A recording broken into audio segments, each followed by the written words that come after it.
Bismillahirrahmanirrahim.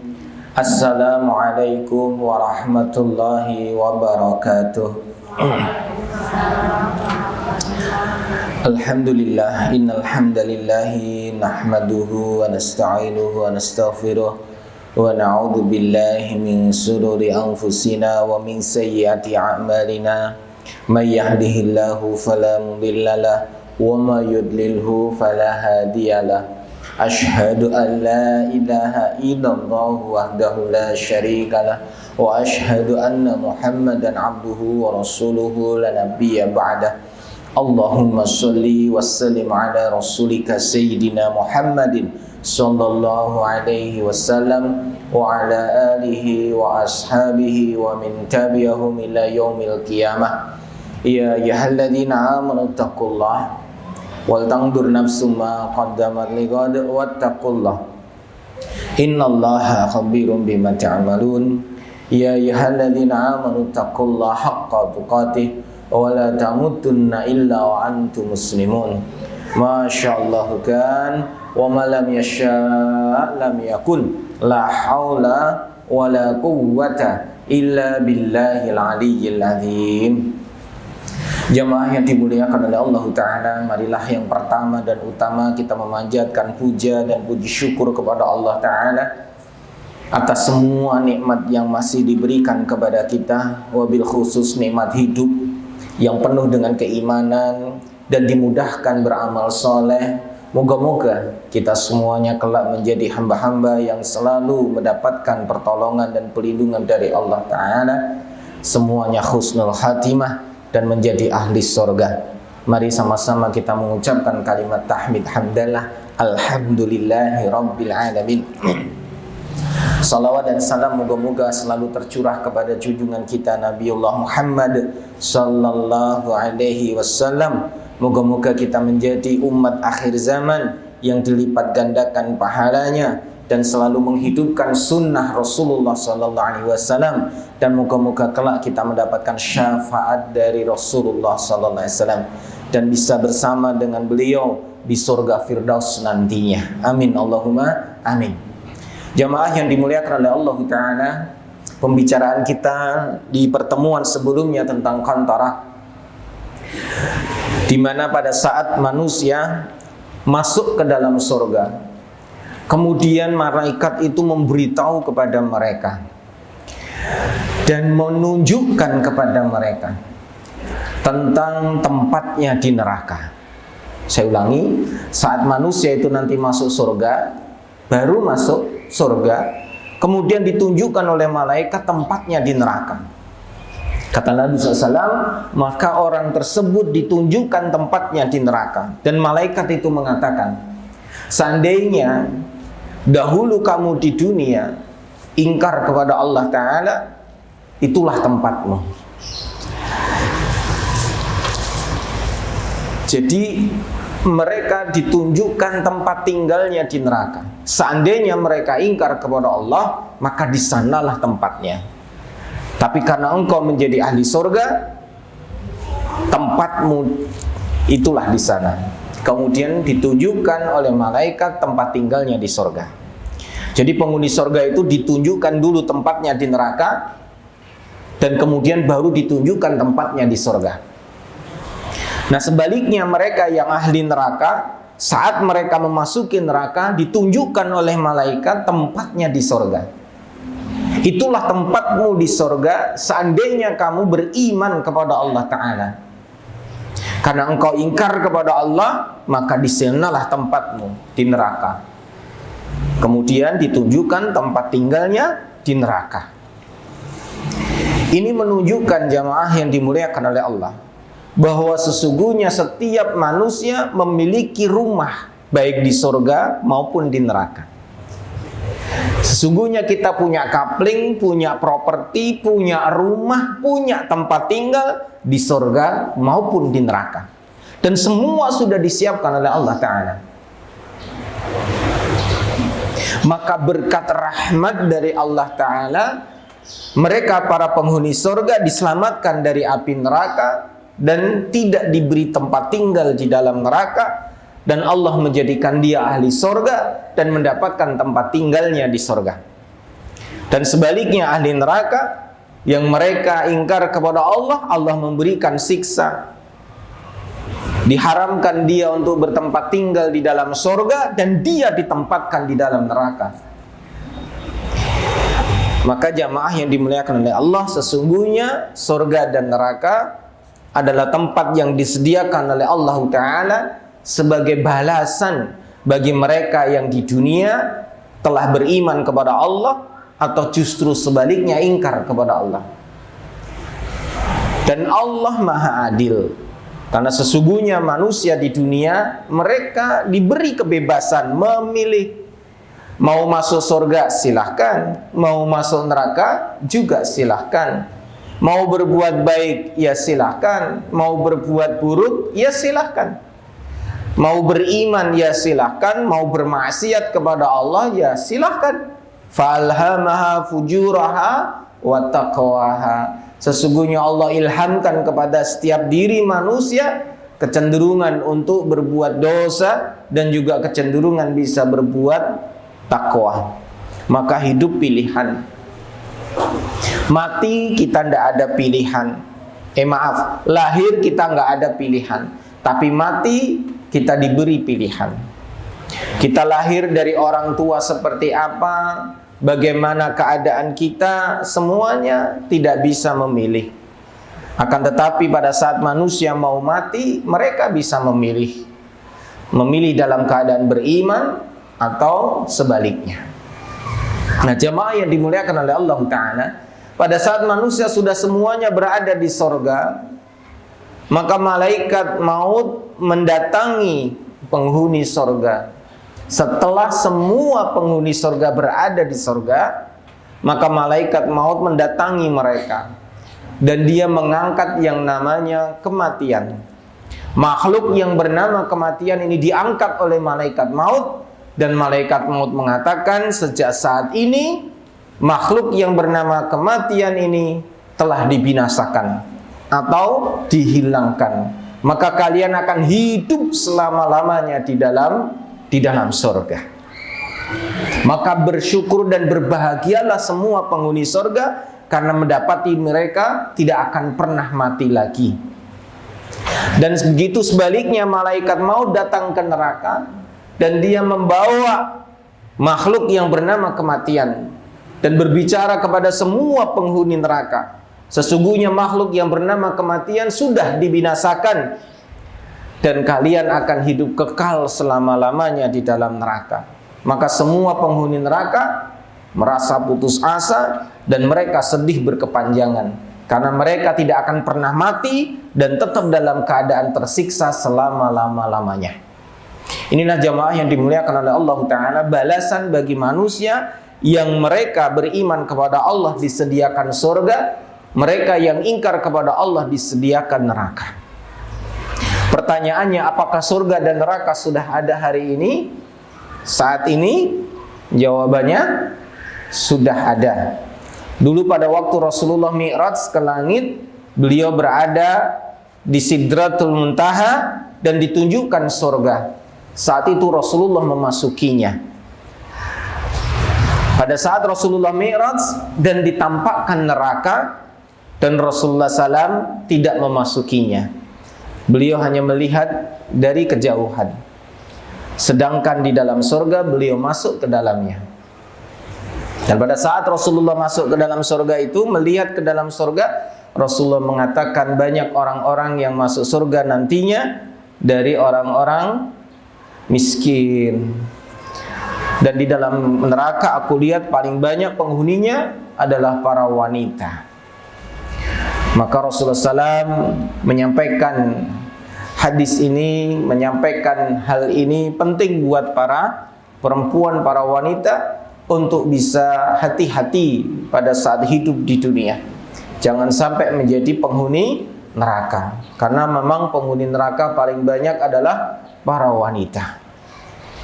Jamaah yang dimuliakan oleh Allah Ta'ala, sesungguhnya hidup di dunia ini hanya sebentar saja. Kelak kita akan dimintai pertanggungjawaban dan disediakan tempat tinggal yang terakhir, yang abadi selama-lamanya. Surga sudah diciptakan, neraka juga sudah diciptakan. Maka kalau ada orang yang mengatakan surga dan neraka belum ada karena manusia belum mati semua, ini hal yang keliru. Berarti dia tidak beriman kepada hari akhir. Termasuk beriman kepada hari akhir adalah beriman terhadap hal-hal yang berkenaan dengan peristiwa setelah kematian. Jamaah yang dimuliakan oleh Allah Ta'ala, surga itu memiliki 8 pintu, sedangkan neraka memiliki 7 pintu.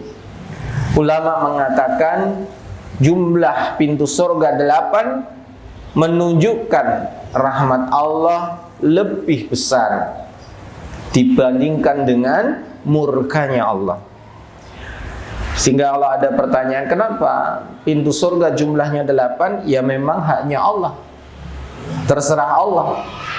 Tapi ulama menyampaikan 8 pintu ini menunjukkan rahmat Allah jauh lebih besar dibandingkan dengan murkanya. Sehingga ini peluang untuk manusia lebih banyak masuk surganya dibandingkan dengan masuk nerakanya. Nama-nama pintu surga banyak yang khilaf, artinya banyak yang memberi nama dengan banyak versi. Yang paling masyhur jelas ada pintu salat.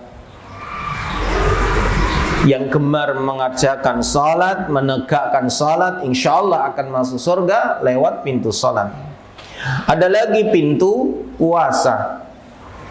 Mereka yang gemar dan senang berpuasa, insya Allah bisa masuk surga lewat pintu puasa. Ada lagi pintu zakat, infak dan sedekah, sehingga bisa masuk lewat pintu ini. Ada lagi pintu haji dan umrah. Mereka yang senang beribadah umrah dan haji, maka bisa masuk surga lewat pintu ini. Ada lagi pintu memaafkan, yaitu pintu bagi orang-orang yang gemar memaafkan orang lain. Orang-orang yang dulu di dunia ini sebagai orang yang pemaaf, itu bisa masuk lewat pintu ini. Ada lagi pintu ridho. Pintu ridho itu pintu bagi orang-orang yang memang ridho atas ketetapan Allah Ta'ala. Apa yang dia alami, baik itu nikmat ataupun musibah, dia ridho, dia ikhlas. Ini pintu keredaan.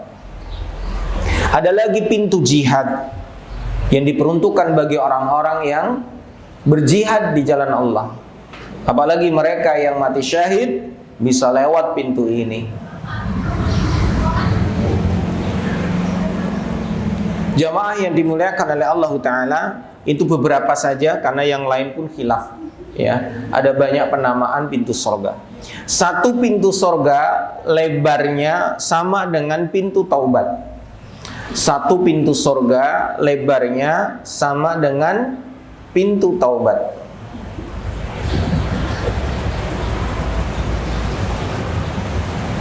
Berapa lebarnya pintu surga sama dengan lebarnya pintu taubat. Lah berapa lebarnya pintu taubat? Kalau dihitung dengan kilometer, ya jarak dari Jakarta Denpasar.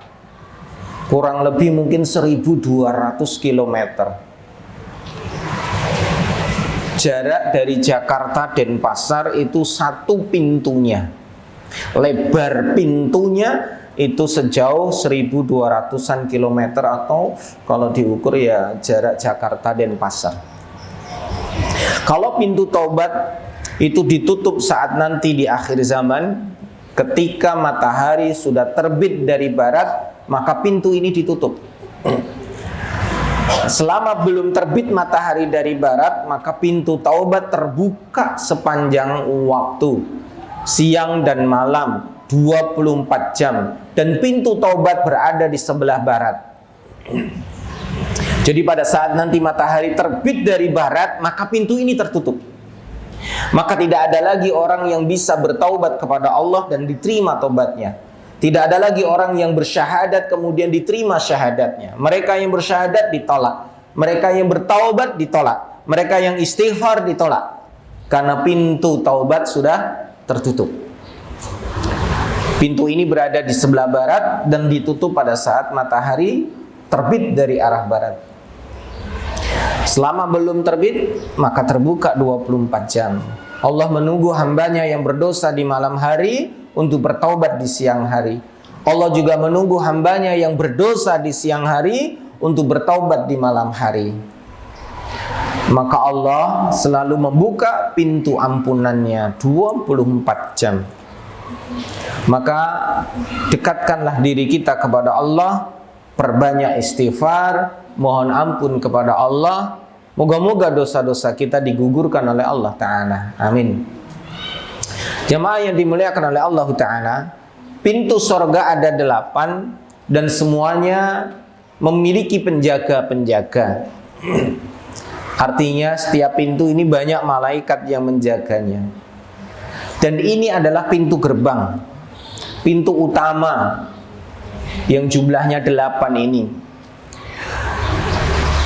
Dan pintu gerbang ini dijaga oleh para malaikat. Dan malaikat-malaikat itu akan menyeru kepada sesiapa yang akan memasukinya. Dipanggil mereka untuk masuk ke dalam pintu-pintu itu. Sehingga mereka yang dulu senang sholat akan dipanggil lewat pintu sholat. Siapa yang dulu di dunia telah menegakkan sholat kepada Allah, silahkan berdiri dan silahkan masuk melalui pintu sholat. Dulu di dunia yang siapa gemar berjihad di jalan Allah, silahkan masuk dari pintu jihad. Tidak mungkin orang itu berjalan kalau dia tidak memiliki keutamaan amal tersebut. Mereka yang memiliki keutamaan amalan puasa misalkan, maka dia akan dipanggil dari pintu royan, maka dia juga akan bisa memasukinya. Tidak akan bisa masuk kecuali mereka yang memiliki keutamaan. Dan kemudian setelah mereka masuk ke dalam pintu surga ini, maka mereka akan menuju tempat tinggalnya yang telah ditentukan dan telah ditunjukkan oleh malaikat tersebut. Ditunjukkan di mana tempat tinggalnya, dan dia akan menuju tempat tinggalnya tanpa salah alamat. Saya ulangi, mereka akan menuju tempat tinggalnya, istananya, surganya tanpa salah alamat. Karena kata Nabi, mereka lebih mengenal tempat tinggalnya di surga dibandingkan dengan tempat tinggalnya di dunia. Jadi mereka lebih hafal untuk kembali ke tempat tinggalnya di surga daripada dia mengingat tempat tinggalnya di dunia. Lawang di dunia aja kita ingat, hafal. Nah di surga jauh lebih ingat dan lebih hafal. Padahal kita belum pernah masuk surga. Belum pernah masuk surga, ternyata dia tidak akan mungkin tersasar atau salah halaman. Karena Allah memberikan hidayah kepadanya, kemudahan untuk menuju tempat tinggalnya di surga. Nah jamaah yang dimuliakan oleh Allah, surga itu memiliki banyak pintu. Kalau tadi kan cuma pintu apa? Pintu gerbang. Maka setelah masuk dari pintu gerbang, mereka akan memasuki pintu-pintu yang lainnya yang jumlahnya jutaan. Karena setiap pintu akan masuk ke pintu berikutnya, akan masuk ke pintu berikutnya sampai ke memang di tempat tinggalnya, tempat istananya. Sehingga Allah akan berikan hidayah, berikan petunjuk, dia akan sampai dengan mudah. Nah, surga itu beberapa tingkat tingginya dan para ulama berbeda pendapat. Ibnu Taimiyah rahimahullah, beliau menyampaikan bahwa tingkatan surga sejumlah ayat suci Al-Quran. Jadi Al-Quran memiliki banyak ayat dan total semua ayat itulah tingkatan surga. Al-Quran itu punya berapa tingkat ya? Punya berapa ayat? Kalau yang dipelajari di sekolah 6.666 ayat. Maka surga itu tingkatnya ya segitu. Tingkatnya ada 6.666 ayat. Dari mana beliau ini menyampaikan? Dalilnya dari Rasulullah SAW yang mengatakan bahwa pada saat orang itu masuk surga sambil membaca Al-Quran yang dihafalkannya dahulu, dan pada saat hafalannya itu berhenti, disitulah tempat tinggalnya. Jadi kalau ada yang hafal 100 ayat, maka dia akan berhenti di surga yang ke-100. Kalau dia menghafalkan sampai yang 1000 ayat, maka dia akan tinggal di surga yang ke-1000. Kalau ada yang khatam Quran, yang hafiz Quran 6.666 ayat, ya dia akan berhenti di surga paling tinggi. Bisa difahami ya? Ini Rasulullah SAW, masuklah kamu ke dalam surga dengan membaca hafalan yang pernah kamu hafalkan di dunia dan berhenti di akhir hafalanmu. Makanya usahakan kita memiliki hafalan Al-Quran. Ya kalau kita biasa sholat, insya Allah punya hafalan raketang trikul lah. Ya toh, surat-suratnya yaitulah favorit. Jangan remehkan Al-Quran ya, meskipun hafalnya itu saja. Dan jangan melemahkan orang lain. Katakan, apa lo Al-Ikhlas tok. Jangan. Karena semua ayat Al-Quran, meskipun itu satu ayat saja, memiliki nilai yang luar biasa. Jelas ya? Jangan meremehkan orang yang hafalannya sedikit, dan jangan sombong bagi mereka yang punya hafalan banyak. Karena Allah melihat hati kita sekalian, siapa yang ikhlas, siapa yang tidak. Ada seorang imam salat, dan itu adalah sahabat Nabi SAW, dan pada saat itu Rasulullah masih hidup. Dilaporkan oleh jamaahnya, juga sahabat Nabi, ya Rasulullah, sahabat ini, si fulan ini, kalau sholat selalu rakaat keduanya membaca Al-Ikhlas. Artinya mereka itu gampangnya ya memberitahu ke Rasulullah, kayak mengeluh mungkin begitu ya. Ini kok imam mesti mocone Al-Ikhlas wae, kulhu wae. Setiap rakaat kedua bacaannya mesti kulhu. Dilaporkan ke Rasulullah. Kemudian Rasulullah SAW bertemu sahabat tadi, ditanya, kenapa kamu membaca surat Al-Ikhlas setiap rakaat kedua? Nah, dia ternyata menyampaikan, ya Rasulullah, aku mencintai surat Al-Ikhlas, sehingga setiap aku memimpin sholat rakaat yang kedua mesti aku baca itu. Maka Rasulullah membenarkan sahabat itu dan mengatakan, engkau akan bersama dengan yang engkau cintai. Masya Allah. Bahkan ada orang yang rajin membaca Al-Ikhlas, kata Nabi, setiap hari membaca 10 kali surat Al-Ikhlas, maka akan dibangunkan istana di surga. Baca berapa? 10. Gampang po, angin? Gampang ya? Al-Ikhlas kan cepat. Baca 10, insya Allah akan dibangunkan istana di surga. Inilah keutamaan ayat-ayat Quran. Nah, kalau kita hafal, hafalkan. Kalau kita nggak punya hafalan, ya menghafalkan. Kurang, ya ditambah semampu kita. Inilah pentingnya membaca Al-Quran. Nah, ini tingkatan surga, itu ada 6.666 ayat dari penafsiran Ibnu Taimiyah rahimahullah. Kalau dari ulama lain tidak ada yang menafsirkan ini, tapi mereka sepakat, dan jumhur kesepakatan banyak ulama, itu tingkatan surga ada 100.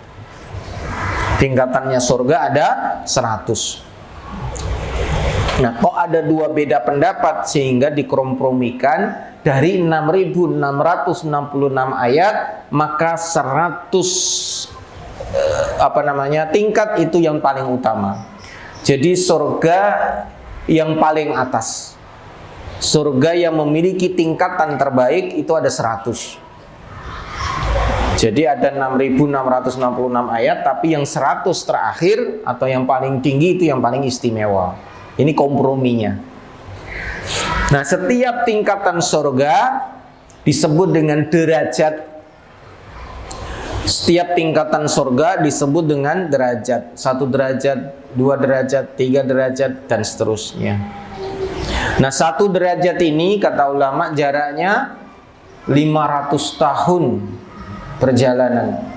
Jarak 1 tingkat ke tingkat atasnya itu 500 tahun perjalanan. Ada lagi ulama yang lain menyampaikan jaraknya bukan 500 tahun, tapi sejarak langit dan bumi. Sejarak langit dan bumi. Jadi satu surga ke surga berikutnya itu sejauh langit dan bumi. Nah, langit dan bumi ini berapa jaraknya? Allah alam, nggak tahu. Jadi ada 2 tafsiran, jarak 1 tingkat ke tingkat atasnya 500 tahun perjalanan atau sejauh langit dan bumi.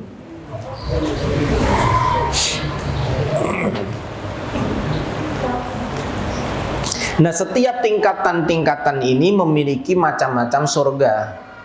Setiap tingkatan memiliki macam-macam surga dengan berbagai macam penghuninya.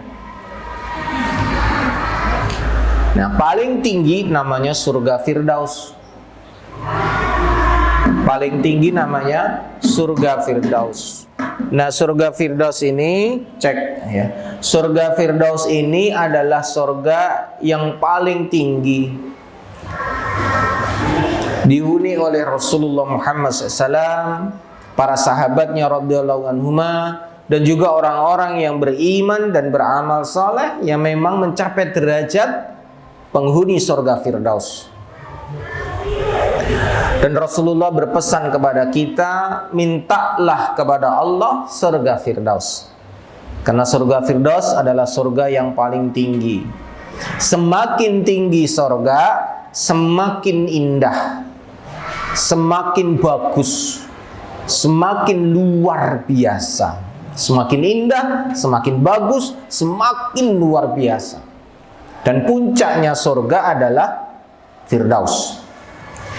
Di Firdaus inilah sungai-sungai itu berasal. Mata air surga itu berasal dari surga Firdaus.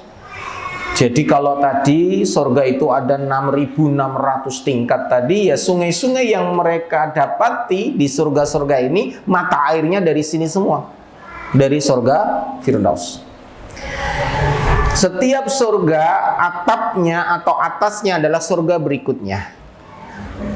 Surga 1 atapnya ya surga 2, surga 2 atapnya ya surga 3, surga 3 ya atapnya surga 4 dan seterusnya. Surga Firdaus atapnya langsung arsy-nya Allah.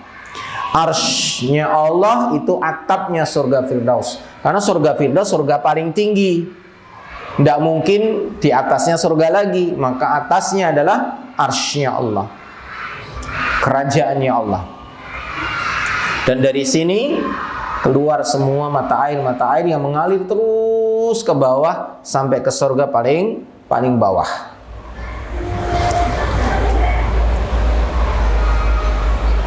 Nah, di surga Firdaus memang istimewa karena ada Rasulullah SAW.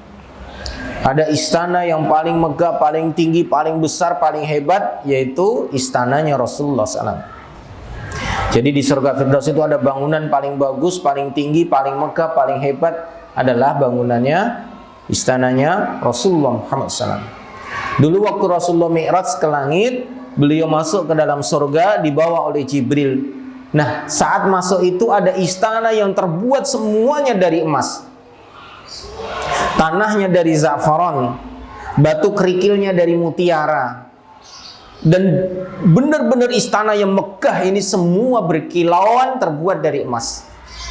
Kemudian Rasulullah bertanya, ya Jibril, milik siapakah istana ini? Itu milik pemuda Quraisy. Dan Rasulullah mengatakan, apakah itu buatku atau milikku? Karena aku dari Quraisy. Tidak. Rasulullah langsung, aduh ora gitu. Karena ulama mengatakan begitu. Rasulullah itu agak piye gitu ya, karena agak gimana gitu, karena ternyata bukan buat beliau. Dan ternyata Jibril mengatakan itu milik sahabatmu Umar bin Khattab radhiyallahu anhu. Jadi miliknya Umar bin Khattab. Rasulullah langsung tersenyum, Masya Allah. Karena apa? Istananya Umar hebat. Kalau di hadis yang lain, tidak hanya Rasulullah melihat istana, tapi Rasulullah juga melihat bidadari di istana itu. Dan saat itu ditunjukkan bidadarinya ini kulitnya hitam, rambutnya keriting, tapi tetap bidadari. Cantiknya luar biasa karena tidak pernah terlihat oleh mata, tidak pernah terdengar oleh telinga, tidak pernah terbersit dalam hati. Dan wanita ini berkulit hitam, berambut keriting dan